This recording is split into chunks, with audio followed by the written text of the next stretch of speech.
Ibu, saudara-saudari yang terkasih dalam Tuhan Yesus Kristus, pagi hari ini kita kembali merenungkan kebenaran firman Tuhan.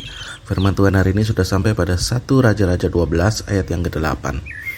Tetapi ia mengabaikan nasihat yang diberikan para tua-tua itu, lalu ia meminta nasihat kepada orang-orang muda yang sebaya dengan dia dan yang mendampinginya. Haleluya.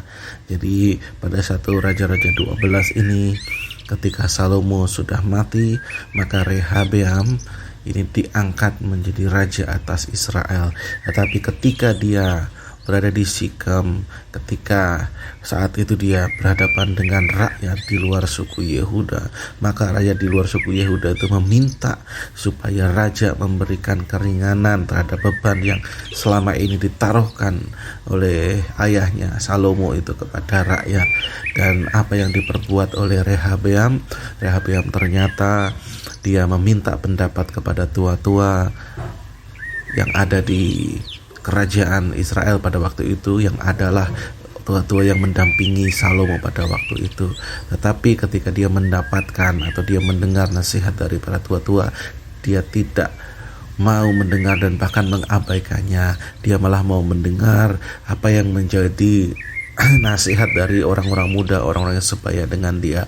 Dan apa yang diberikan oleh orang-orang muda, nasihat-nasihat yang diberikan orang muda adalah jauh dari apa yang menjadi ekspektasi dari rakyat, sehingga rakyat pada waktu itu merasa kecewa karena Rehabeam ternyata malah menambah beban rakyat, sehingga rakyat itu undur, sehingga pecahlah kerajaan itu, sehingga kerajaan Israel akhirnya diperintah oleh namanya Yerobeam, dan Rehabeam hanya memerintah atas suku Yehuda saja. Dan ini adalah sesuatu yang membuat kerajaan itu menjadi pecah, menjadi dua bagian, saudara. Artinya hari ini, saudara, ketika kita salah meminta pendapat, ketika kita salah untuk mendengar nasihat dari sesuatu yang salah, maka apa yang kita putuskan itu juga akan mengakibatkan sesuatu yang fatal. Kita melihat bagaimana Rehabeam ini menjadi raja melanjutkan Salomo, dan dari dialah keporak-porandaan dan bahkan terpecahnya kerajaan Israel mulai dari Rehabeam, karena dia tidak mau mengikuti nasihat para tua-tua, yang adalah para tua-tua yang juga memberi nasihat kepada Raja Salomo pada waktu masih hidup. Hari ini kita belajar satu hal, saudara. Mari kita bisa memilih kepada siapa kita meminta nasihat. Yuk, mari kita sandingkan telinga kita kepada Tuhan, karena Tuhan yang akan menuntun langkah kehidupan kita. Ketika Tuhan sudah memberikan kepada kita nasihat dan jalan dan tuntunan, maka saya yakin dan percaya apa yang kita putuskan semuanya akan menjadi baik adanya dan tidak akan menimbulkan perpecahan, karena setiap anak-anak Tuhan adalah anak-anak pembawa damai.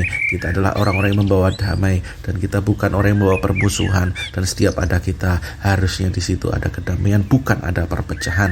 Hari ini kalau apa yang kita buat, apa yang kita putuskan itu adalah membawa perpecahan, maka kita harus koreksi diri kita. Mungkin kita mendengar bukan yang benar daripada Tuhan, kita mendengar bukan apa yang menjadi rencana Tuhan, tetapi kita mendengar apa yang salah. Hari ini yuk, mari kita pakai telinga kita untuk mendengar kebenaran Tuhan, sehingga kita tidak salah melangkah mengambil keputusan, dan bahkan apa yang kita perbuat semuanya menyenangkan hatinya Tuhan. Kiranya firman Tuhan hari ini menjadi berkat dalam setiap kehidupan kita. Tuhan Yesus memberkati.